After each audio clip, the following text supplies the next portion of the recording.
Estudar o livro de Provérbios e estabelecer alguns temas para tratarmos deles, pode parecer que vamos trazer temas que não são, eu diria, espirituais, devocionais.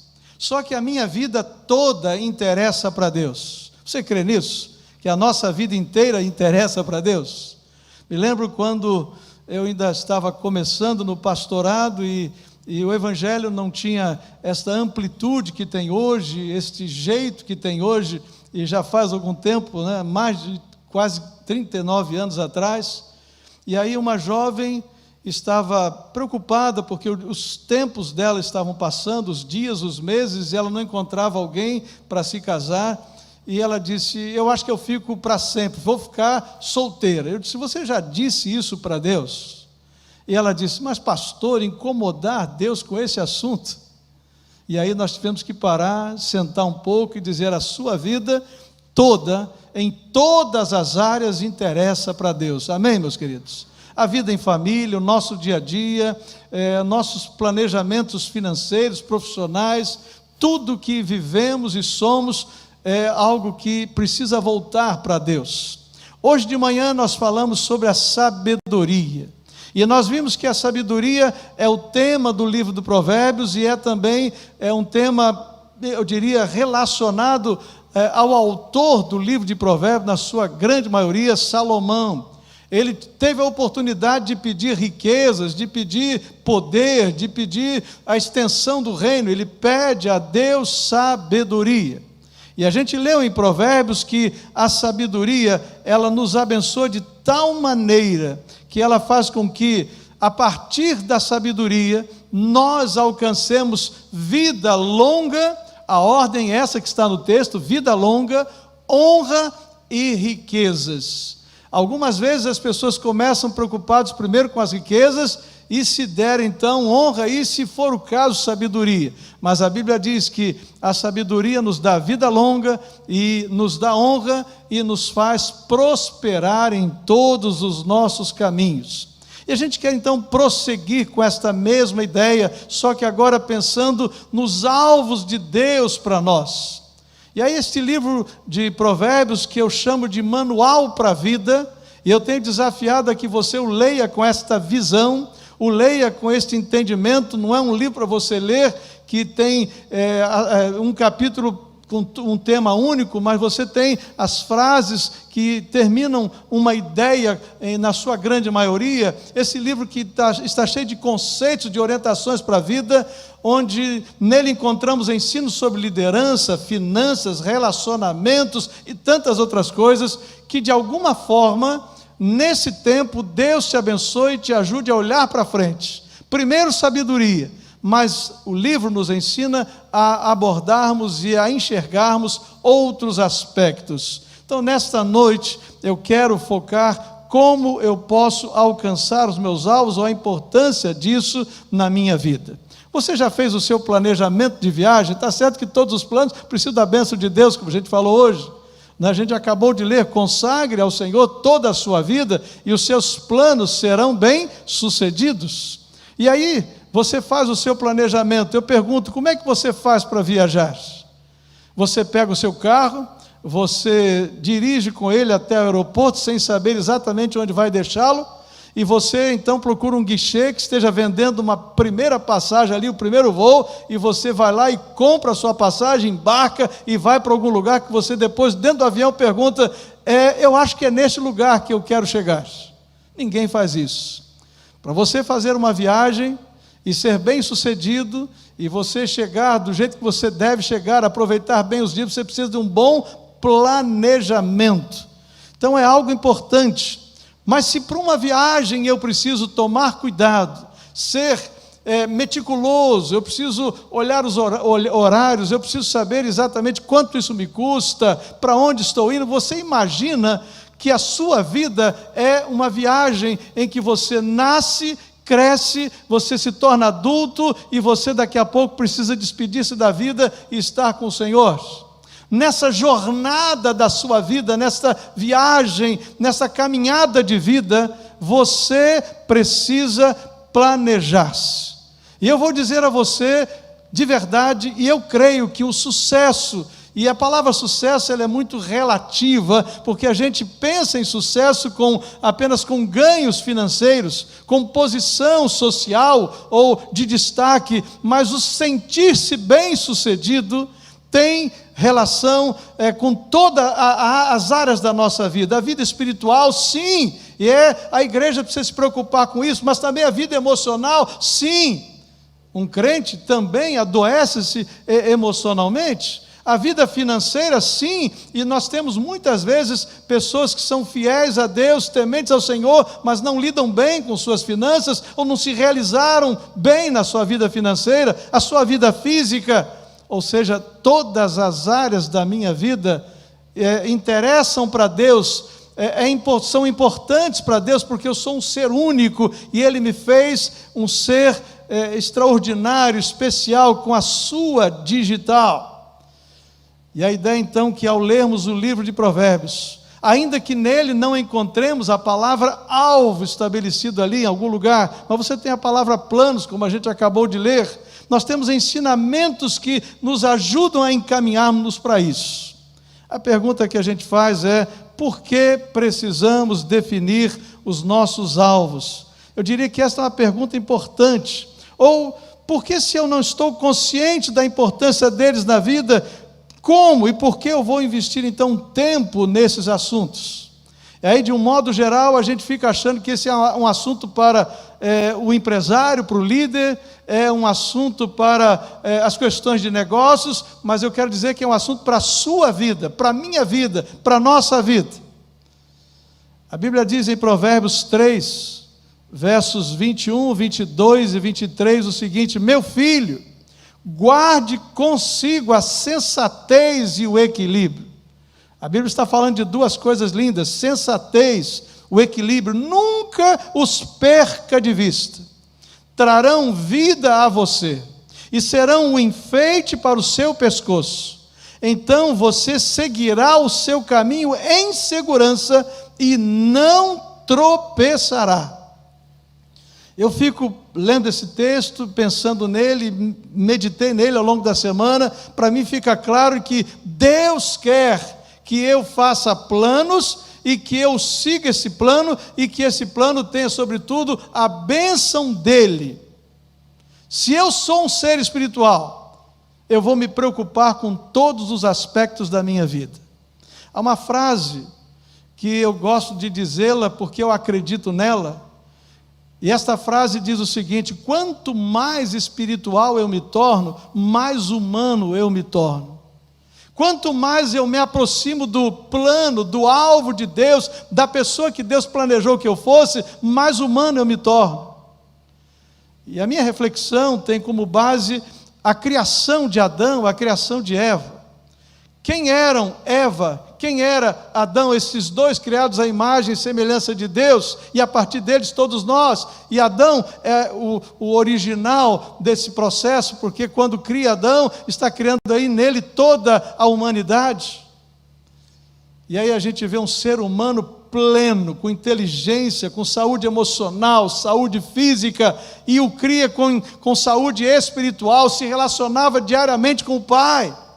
Ou seja, se foi assim o ser primeiro criado por Deus, quando nós nos aproximamos do ideal de Deus para nós, nós temos saúde física, saúde emocional, saúde espiritual, e as outras áreas da minha vida também são alcançadas. Então, meus queridos, a minha palavra é que, independente da sua idade, independente do quanto você já é realizado na vida, independente do quanto você ainda tem de vida para viver, seja você jovem, um adolescente, seja você um senhor, uma senhora, até uma pessoa de mais idade, não importa. Você precisa viver bem uma semana, precisa planejá-la. Você precisa viver bem um mês, precisa planejá-lo. Você precisa viver bem os próximos dias da sua vida, você precisa planejá-lo. E aí, à luz da palavra, a gente vai encontrar algumas razões para isso. A gente vai encontrar na palavra claramente que planejar é uma questão de ser um servo obediente. Eu quis usar essa expressão, eu queria usar uma outra que é mais antiga no contexto evangélico, que é ser um bom mordomo. Mas essa palavra sofreu tantos desgastes ao longo da história que a gente até evita de dizê-la. Mas a ideia bíblica é que planejar me ajuda a ser um verdadeiro mordomo. Mordomo de tudo que Deus me dá. Mordomo de todas as minhas oportunidades, de todo o meu potencial, de tudo aquilo que eu tenho para viver. E aí, quando eu planejo, eu estou conseguindo dizer: Deus, eu estou cumprindo bem, eu estou tomando conta, eu estou agindo em nome do Senhor, em tudo aquilo que o Senhor me deu para fazer, e eu volto-me para Deus dizendo: foi o meu melhor, foi o que eu fiz de melhor com a minha vida. Essa é a ideia dessa expressão. Se a gente for olhar Provérbios 6, de 6 a 8, lá há uma palavra de Deus para nós de alerta, e essa palavra nos faz olhar para a formiga. Provérbios 6, e lá tem claramente escrita a palavra do Senhor. Olha aí como elas fazem, né? Como as formigas se portam, como elas se cuidam diariamente, se planejam de alguma forma. O texto diz muito claro: observe a formiga, preguiçoso. E aí você vai ver todo um planejamento. E aí diz: reflita nos caminhos dela e seja sábio. E vejam bem, ela não tem chefe, ela não tem supervisor, ela não tem governante. E diz a Bíblia: e ainda assim armazena as suas provisões no verão, e na época da colheita ajunta o seu alimento. Eu não sei quantos já tiveram o privilégio de observar o caminhar das formiguinhas em alguma propriedade. Quem tem mais terras aí já deve ter visto isso. Elas nem sempre são muito bem-vindas a quem tem as suas plantações, né? As suas culturas, mas elas são necessárias, inclusive, para um bom solo. E aí você vai observando como elas procedem, que organização, quanto trabalho, como elas realmente realizam o intento delas. E a Bíblia está nos mostrando que quando eu faço um bom planejamento, eu estou me preocupando com a vida inteira que Deus me deu, e eu estou me preocupando em como vou devolver o que Deus me deu como um presente a Ele. Em segundo lugar, planejar é uma questão de ter como mensurar a minha caminhada. Como é que eu sei se eu fui bem ou se eu fui mal? A gente sabe que a maioria das pessoas vive a frase que foi cunhada aí, marcada, né? E disse lá o cantor: deixe a vida te levar, a vida me leva, leva eu. E aí a maioria das pessoas vai vivendo assim, e me parece que o pós-pandemia tem feito as pessoas perderem a visão de um futuro, tem feito as pessoas perderem a visão de um planejamento. Porque muitos chegaram à conclusão assim, de que vale tanto planejamento se eu posso repentinamente perder a vida? De que vale tanto planejamento se tudo que se constrói, repentinamente fica tudo por aí? E aí eu tenho visto que muitas pessoas já estão vivendo isso, e outras estão planejando para viver isso. Olha, eu vou viver tudo que eu preciso da melhor forma possível, com maior intensidade possível, gastando o que eu tenho, o que eu posso, o que eu não posso, porque, sei lá, pode ser que eu não viva amanhã. E esse não deve ser o nosso procedimento, não devemos agir assim, pensar assim. Nós temos que entender que, como nós ouvimos do Paulo César aqui, o pastor, domingo passado, ele crê, e eu achei lindo que ele se tome posse disso: os nossos dias estão escritos no livro da vida. Deus tem tudo registrado sobre nós. Ele sabe quando nascemos, como nós nos desenvolvemos e quando morreremos. É a palavra de Deus. Os nossos dias já estão registrados. Nada surpreende a Deus. Tudo pode surpreender-me, mas não a Deus. Então, é uma questão de poder mensurar. Mas, pastor, o que tem a ver a vida espiritual com planejamento? Por exemplo, como é que você pode mensurar a sua intimidade com Deus ou o seu crescimento espiritual? Talvez você possa estabelecer alguns projetos. Eu lerei a palavra de Deus nesse segundo semestre, de Gênesis a Apocalipse. E aí você já tem uma maneira de medir o seu crescimento espiritual. Eu vou dedicar pelo menos 3, 4, 5 horas por semana, num dos dias da semana, para que eu esteja alimentando a minha alma só com um tempo com Deus. Eu não vou comer nada, farei um jejum e terei um tempo de intimidade com Deus. E aí você chega lá no final do ano, você olha para trás e você vai ver que planejar tem a ver, sim, com a sua vida espiritual, com a sua intimidade com Deus. Tem a ver com o seu crescimento material, com a sua amplitude de relacionamento. Há um dos pontos interessantes que tem a ver com a vida e com a igreja, que é relacionamentos. E a gente sabe que Deus deseja que tenhamos relacionamentos comprometidos e saudáveis, mas que nós não fiquemos fechados ao nosso ciclo de amizade já estabelecido ou pré-estabelecido. E aí você vai intensamente e intencionalmente definir alvos para que você possa aproximar-se mais de pessoas, se relacionar com outras pessoas e fazer novos amigos e criar novos círculos de amizade. Ou seja, planejar é uma questão de mensurar. Eu não diria nem só como você está na vida financeira, na vida emocional, na vida espiritual, mas de mensurar a sua própria caminhada, a sua própria jornada de vida. Mas pastor, eu já estou realizado. Será que você já fez tudo que gostaria? Será que você já fez tudo que Deus planejou que você fizesse? Vocês lembram da frase que eu menciono muitas vezes de John Maxwell? Que a vida é um presente que Deus nos dá. E o que nós fazemos com a nossa vida é um presente que damos a Deus. Então eu me planejo para ser um servo obediente e eu planejo para que eu possa mensurar os meus desenvolvimentos ou até a minha carência, para que eu possa melhorar em uma área, crescer na outra e ser mais saudável em todas as áreas da minha vida. Mas há uma outra área interessante, que planejar é uma questão de alcançar prosperidade. Há muita discussão sobre prosperidade, até porque nós tivemos aí períodos, e ainda temos alguns, que têm focado prosperidade como enriquecimento, se tornar milionário, conquistar o carro mais caro, a casa mais bem posicionada em alguma área estratégica da cidade, ou do país, ou de algum outro lugar.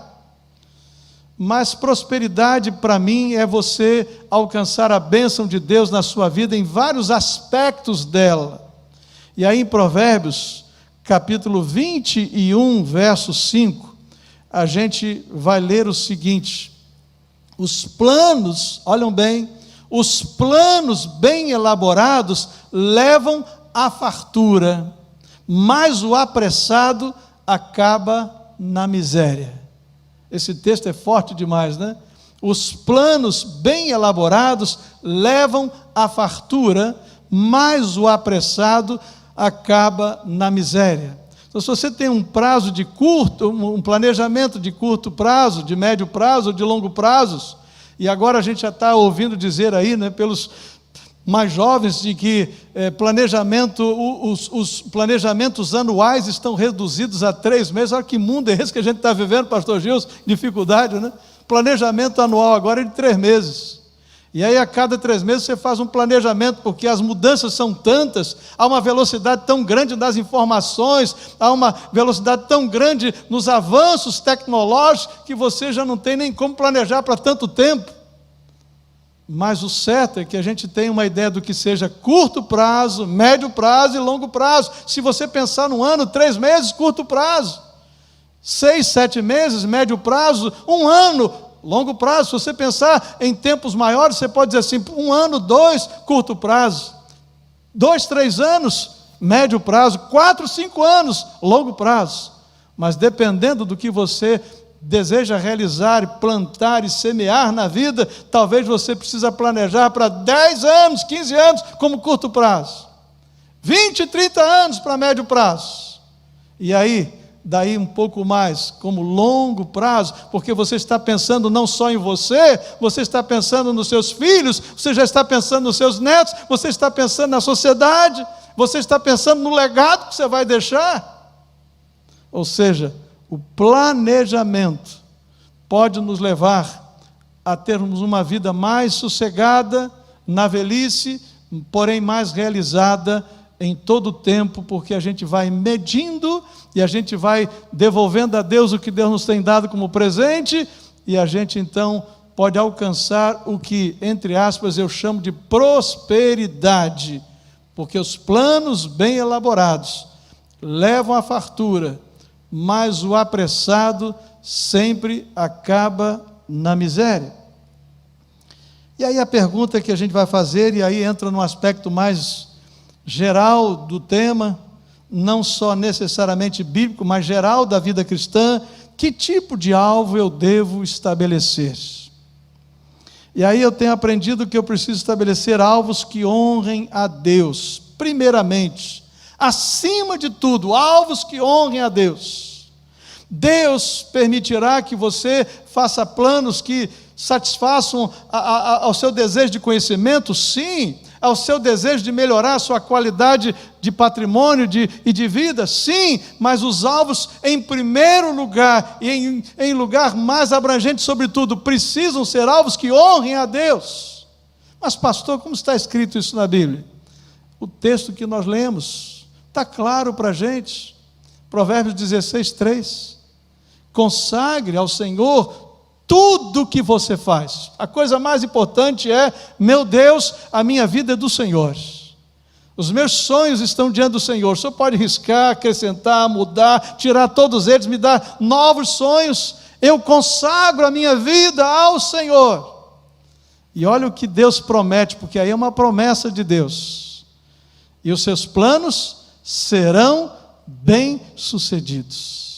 A primeira coisa que a gente precisa fazer na vida é render a nossa vida ao Senhor, render a nossa mente ao Senhor, as nossas capacidades ao Senhor, as nossas influências ao Senhor, tudo que temos ao Senhor. Quando nós colocamos Deus em primeiro lugar, Jesus já nos diz na sua palavra que se buscamos primeiro o reino dos céus, todas estas coisas, e ali está claro, a comida, o vestir, o viver, estão sob o cuidado de Deus. A vida passa a estar sob o governo e o cuidado de Deus. Eu faço para você duas perguntas para você entender melhor esse tema. Eu lhe pergunto: você pode pedir a Deus para alcançar os alvos, os sonhos, os projetos que você tem no seu coração? Pode orar sobre eles a Deus? Se você pode, então você pode ficar tranquilo que você já está se alinhando com o que Deus quer para você, porque se você não tiver essa liberdade, fica muito difícil você dizer que você está honrando ao Senhor. Segundo, você será uma pessoa melhor se estes alvos e estes projetos, esses sonhos se tornarem realidades? Ah, pastor, eu não sei. Então, se você tem dúvidas, refaça os seus projetos, porque o primeiro aspecto de um plano, de um planejamento bem-sucedido é que a sua vida seja para a glória de Deus em todos os aspectos. Amém, meus irmãos? Entenderam isso? Amém? Amém? E aí tem uma orientação técnica para os nossos alvos. Já disseram que os alvos têm que ser, em inglês eles chamam de SMART. Eu coloquei inteligentes, alvos que sejam específicos, porque quem quer alcançar o mundo inteiro para Jesus não evangeliza o vizinho que está de porta de frente. Ó Deus, eu quero que o Senhor me use para salvar o mundo inteiro. Aí o vizinho ele briga, maltrata e tal. Então, se você pedir a Deus, me ajude a evangelizar o meu vizinho, o meu prédio, o meu condomínio, aí você talvez alcance o bairro da Barra da Tijuca, do Recreio, das adjacências, você alcança a cidade do Rio, o estado do Rio, daqui a pouco você vai alcançar o mundo. Você precisa ser específico. Os alvos precisam ser mensuráveis. Você precisa dizer: Deus, neste ano que já estou entrando no segundo semestre, eu quero ser um crente melhor. E aí Deus diz: sim, eu estou pronto para te abençoar, meu filho. E o tempo vai passando e você diz: Deus, eu quero ser um crente melhor. Mas você não estabelece nenhuma tarefa, nenhuma meta, nenhum plano para ser um crente melhor. Você não diz que quer orar mais, você quer ler mais a palavra, você está disposto a entrar num programa de treinamento para que você aprenda uma habilidade nova para servir no reino. Então, os seus alvos não são mensuráveis. Você quer melhorar a vida financeira, mas você não sabe exatamente nem quais são as suas receitas, nem suas despesas. Ou melhor, sabe quanto ganha, mas não sabe quanto gasta. Os nossos alvos precisam ser, eu diria, alcançáveis, ou seja, realistas, no sentido de que você vai mirar em algo que seja possível, alcançável, tangível, que você possa tocar. E também eles precisam ser agendáveis.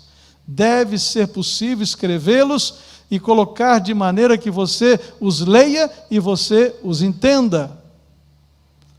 Por isso que a gente, se quiser melhorar o peso da gente, precisa estabelecer alvos. Se a gente quiser melhorar o nosso aprendizado intelectual, a gente precisa estabelecer alvos. Se a gente quer como igreja avançar, e a gente está trabalhando aí num pré-planejamento para a gente então conversar com a nossa equipe e depois com a igreja, para que a gente tenha um planejamento mais claro, mais nítido, para que a gente possa medir, a gente possa intensificar ações, a gente possa alcançar objetivos, realizar coisas para Deus. Porque os alvos precisam ser agendáveis, precisa dizer quando eu quero atingi-los, quando eu quero alcançá-los. Mas, por último, os nossos alvos devem valer o preço que queremos pagar. Há pessoas que têm alvos assim, eu fico analisando algumas pessoas, e vocês devem ter feito o mesmo raciocínio que eu já fiz. Algumas pessoas criam seus filhos e os colocam para serem, por exemplo, esportistas, né, e disputar Olimpíadas na área de ginástica. E eles passam dezenas, centenas de horas repetindo aqueles treinamentos exaustivos, onde milímetros, onde centímetros conta, onde pequenos detalhes pode dar-lhes a medalha de ouro e pequenos detalhes pode roubar-lhes toda a alegria de uma vida inteira. Não é verdade isso? E a gente fica a perguntar, seria algo interessante nós investirmos a vida e de repente tudo acaba ali e a gente não sabe mais o que vai fazer da vida? Vale a pena investir a minha vida neste projeto? Vale a pena investir a minha vida nessa direção? Vale a pena investir a minha vida neste alvo que eu estabeleci, neste sonho? Ele vai ser para a glória de Deus? Ele vai me tornar uma pessoa melhor? Ele vai glorificar o nome do meu Senhor? Pastor, esse assunto é desafiador. Sim, claro que é, porque se eu perguntar quais são os seus planos para esse ano, talvez você diga na área de viagens, talvez em alguma outra área, e se você for muito organizado, parabéns, e talvez nos dê uma aula de como fazer um bom planejamento e alcançá-los, mas você vai ser uma exceção. Não somos muito dados a isso. Mas se você tiver ainda 40, 50 anos de vida, o que vai ser da sua vida? Se você tiver 10 anos, o que será da sua vida? Eu choquei-me muito quando eu fiz um curso, já há alguns anos atrás, lá em Singapura, com o curso do John Haggai, Institute Leadership Training. E eu me lembro que o nosso professor de planejamento, ele colocou para nós coisa de 10, 15, 20 anos na frente, e aí eu enchi uma página inteira de coisas para fazer. Ele disse, mas se você tiver apenas 5 anos de vida, e aí eu fui reduzindo, eliminando um monte de coisa, se você tiver apenas 1 ano, e daqui a pouco ele disse, se você tiver só 1 mês de vida, eu me assustei, falei, poxa, eu quero voltar para casa, não dá para pegar o avião? Naquele tempo, o celular era uma coisa impossível, não existia, e falar no telefone era caro demais, não imagina. Eu falei, agora esse homem me deixou desesperado, porque eu preciso pelo menos voltar para casa, dar um abraço na madame lá, né, e curtir os nossos filhinhos que estavam chegando. A ideia é, se você tiver um dia, uma semana, 1 mês, 1 ano, 5 anos, 10 anos, o que é que você tem para apresentar ao Senhor? Aí eu olho para essa mesa e olho para o meu Senhor, que é o maior exemplo de planejamento. O nosso Deus é um Deus de planejamento. O nosso Deus planejou tão bem que quando o homem peca, ele diz, olha, vai ser desse jeito. Você vai pisar a cabeça da serpente, ou alguém vai pisar a cabeça da serpente, ela vai lhe ferir o calcanhar, mas vai ter salvação para a raça humana de novo. E aí Deus tem um planejamento de salvação para aquele ser humano e para todos nós como parte daquele processo. E aí a Bíblia diz que Jesus veio ao mundo, veio com um projeto do Pai para cumprir. E eu fico impressionado porque Jesus foi tentado de todas as formas que um ser humano foi tentado ou é tentado, mas ele o foi sem ter o vírus do pecado. Mas ele foi tentado na fama, ele foi tentado no poder, ele foi tentado na glória, na riqueza. E a Bíblia diz que ele rejeita tudo porque ele sabia qual era a vontade do Pai. A minha comida e a minha bebida é fazer a vontade do meu Pai que está nos céus. E ele então multiplica os pães e a multidão começa a querer fazê-lo um rei. Ele disse: eu não vim para ser um rei político. Ele começa a fugir dessa gente. E ele então decepciona muitos que o seguiam por causa de um projeto que tinham para ele, que ele não tinha para ele mesmo. Porque tem vezes assim que as pessoas têm uns projetos para a gente que a gente não tem para a gente. E Jesus diz: não é esse o projeto que vocês têm para mim, que eu tenho para mim. O meu projeto é seguir o que o Pai me deu para fazer.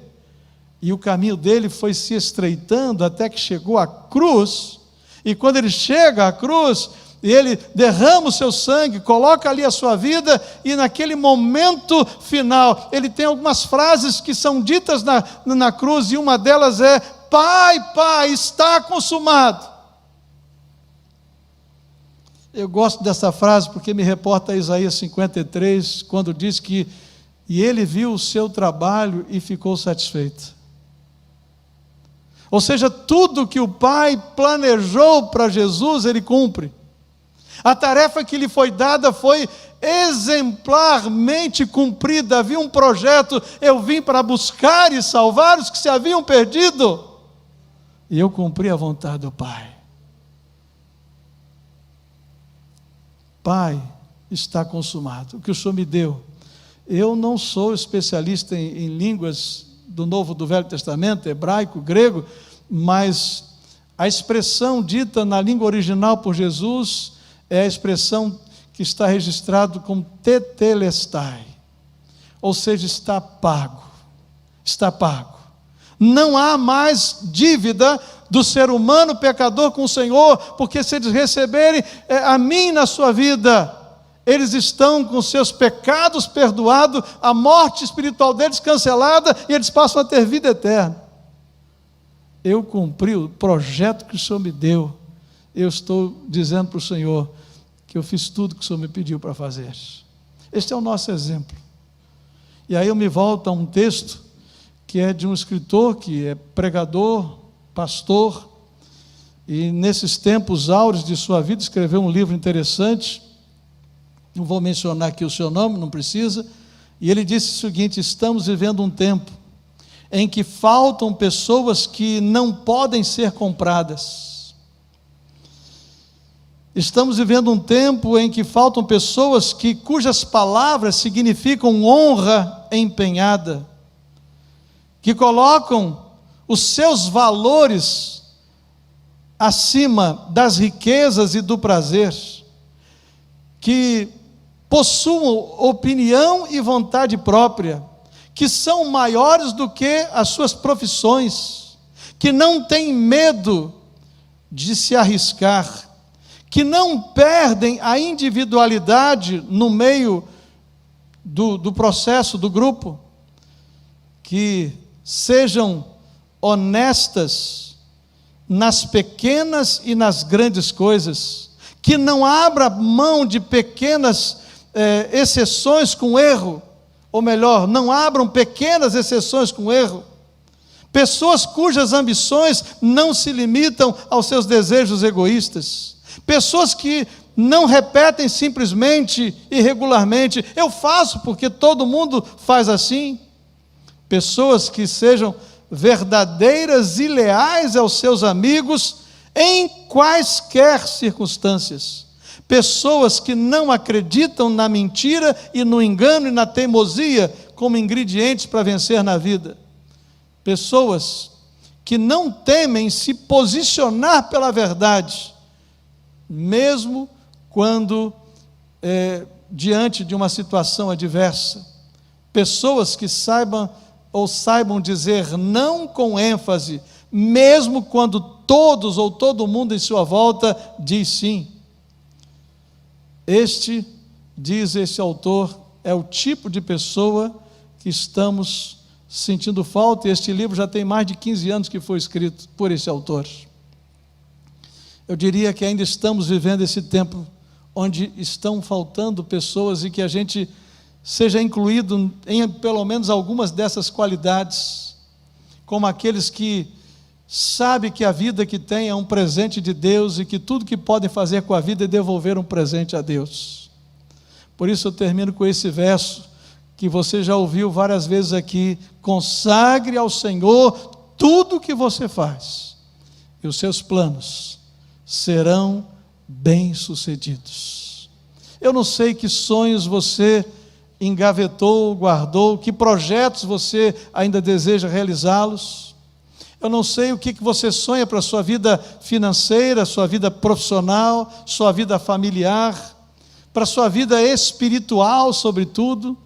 Nós temos várias áreas, e estas áreas podem se desdobrarem de maneira em que a gente pode ver pequenos aspectos que precisam ser resolvidos, mas que o Senhor lhe dê sonhos, lhe dê planos, lhe dê alvos, renove no seu coração a esperança e a alegria de planejar o mês seguinte, o semestre que estamos nele, os próximos anos, e que você descanse simples e tão somente no que Deus tem para você. Feche os seus olhos, curva a sua cabeça e fale com Deus. Fala: Senhor Jesus, o Senhor foi tão fiel ao Pai no que o Senhor sonhou, planejou. O Senhor foi tão fiel em vir ao mundo para buscar e salvar os que se haviam perdido, e o Senhor vai à cruz e cumpre tudo até chegar lá. Senhor Jesus, eu só tenho essa vida, eu quero fazer diferença, eu quero ser pessoas que não podem ser compradas, que valorizam a amizade, que não tenha medo de ser verdadeiro no meio de um grupo, que se posiciona a favor da verdade, da família, a favor de Deus, a favor do que acredita, independente do que possa lhe acontecer, sabendo que você só tem essa vida para viver, e não é um ensaio, você não vai ter outra oportunidade. Então que nela você viva tudo o que Deus tem para você. Eu quero orar. Você precisa que a gente ore por você, pelos teus projetos, teus sonhos, desafios do próximo dia, da próxima semana, do próximo mês, dos próximos anos. Você quer que Deus anime o seu coração, fortaleça a sua esperança, renove no seu coração perspectivas. Então levante bem alto o seu braço, depois abaixo. Glória a Deus, glória a Deus, glória a Deus. Glória a Deus, o nosso Deus continua pensando coisas grandes sobre nós, para nós. Então vamos ficar em pé e vamos orar. Primeiro a consagração, por isso nós cantamos aqui que rendemos-nos ao Senhor. Ele é aquele que é o sol que nos ilumina o caminho, mas primeiro o nosso coração rendido, e quando estamos rendidos, o que a gente precisa, Deus vai fazendo. Deus vai fazendo. A porta que eu não posso abrir, Ele abre, ou Ele fecha aquela e abre uma outra que a gente nunca imaginou. O sobrenatural de Deus vai fazendo diferença na nossa vida. Tem sido assim na vida desta igreja, como pastor dela. A gente, quando passou o primeiro mês da pandemia, a gente ficou pensando assim: o que será de nós? E nós estamos aqui hoje. Nós celebramos 39 anos, nós estamos sonhando com novos sonhos, planejando novos planejamentos, pedindo a Deus o sobrenatural dEle e buscando nele forças para fazermos coisas maiores para Ele. Feche os seus olhos. Ó Deus, nosso Pai, nós primeiramente, como pregamos hoje, queremos toda a sabedoria que precisamos vinda do Senhor, porque a sabedoria do Senhor, ela é pura, ela é perfeita, ela é imparcial, ela nos abençoa, ela é pacífica, E pela tua palavra nós queremos tomar posse da promessa de que, se não temos sabedoria, podemos pedir ao Senhor e o Senhor nos dará liberalmente. Porém, agora nós estamos diante de outro aspecto da vida. Queremos renovar os nossos sonhos, queremos alimentar em nós a esperança de dias, meses e anos em que neles cumpramos toda a vontade do Senhor. Pai, queremos que a nossa vida inteira esteja diante do Senhor, nossa vida física, emocional, espiritual, englobando os nossos relacionamentos, vida financeira, a vida com os nossos filhos, com os nossos cônjuges, com os nossos pais, com os nossos patrões ou empregados. Pai, nós só queremos que os nossos planos primeiro honrem o Senhor e que depois tenha o aval do Senhor, para que eles sejam bem-sucedidos. Nos abençoe, renove a alegria em todos os corações, renove, Senhor, a perspectiva em fé, de que cada dia que vivemos aqui, o Senhor já sabia disso, e que todos os nossos dias já estão registrados nos teus livros. Nada te surpreende, que nós possamos estar diante do Senhor, abertos para o teu sobrenatural, para a tua soberania, para a tua liderança, para o teu governo. Usa-nos, ó Deus, abençoa-nos, ó Deus, em nome de Jesus, amém.